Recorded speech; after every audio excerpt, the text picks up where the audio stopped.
برونتو اف ام. برونتو اف ام، صوتك سابق بخطوة.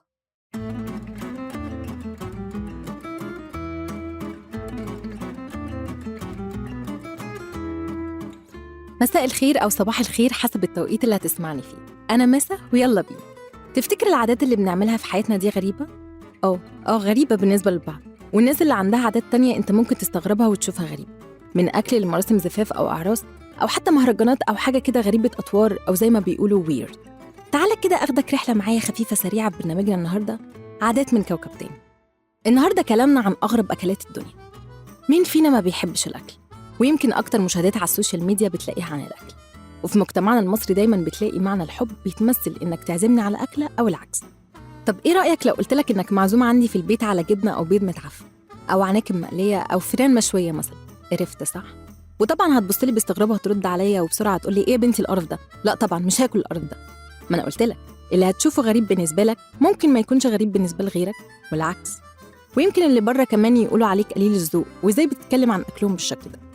العالم مليان بأكلات غريبة ومختلفة ممكن تكون جديدة علينا.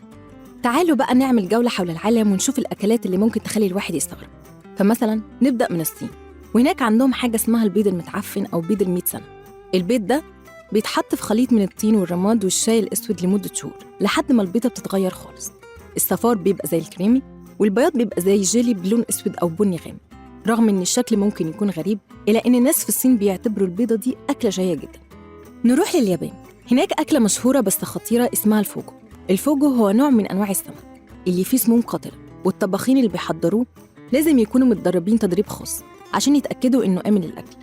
رغم خطورته اليابانيين بيحبوا الفوجو وبيعتبروه من الأكلات الفاخرة جدا. في إيطاليا وبالتحديد في جزيرة سردينيا عندهم جبنة اسمها كاسو مارزو أو الجبنة المتعفنة. الجبنة دي بتتعرض ليرقات الدبان اللي بتكبر وتعيش جوه الجبنة وبتساعد في تكسيرها. لما بتتاكل لازم الواحد ياخد باله عشان اليرقات ممكن تكون لسه عايشة وبتتحرك. نروح للمكسيك، هناك بيعملوا أكلة اسمها الإسكامول، ودي بتعتبر كافيار الحشرات. الإسكامول عبارة عن يرقات النمل الأسود وبتتقدم في أطباق فاخرة، والناس اللي دقتها قالت إن طعمها بيشبه الجبنة والزبادي، وناس كتير بتحب تجرب. العناكب المقلية من أغرب أكلات كمبوديا، سبب ظهورها الأول كان في المجاعات في كمبوديا، ولكن بعد كده الموضوع تطور ومن أكلة مجاعة بقت أكلة أساسية هناك. ومن كمبوديا لكوريا الجنوبية، وهناك في أكلة اسمها سانداكشي أو سانكجي، وهي عبارة عن أخطبوط صغير بيتقطع وهو حي وبتتقدم القطع وهي لسه بتتحرك. وجيركيلاكي أو جيركيلاكي في فنلندا، وهو عبارة عن حساء مصنوع من الدم بيتعمل مع لحم حيوان الرنة أو الحيوانات التانية، وبيعتبر طبق تقليدي. وفي الهند طبق اسمه إيجاجيك أو إيجاجيك، وده عبارة عن طبق من لحوم الحيوانات البرية زي النمر أو الدب، وبيتعمل في بعض القبائل التقليدية.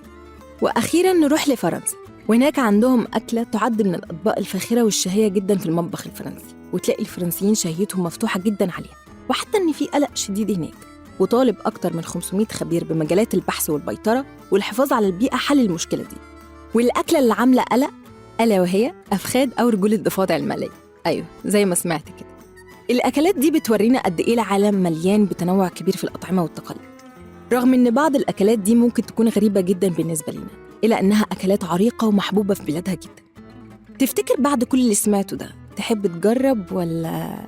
كان معاكم ماسة من برنامجكم عادات من كوكب تاني.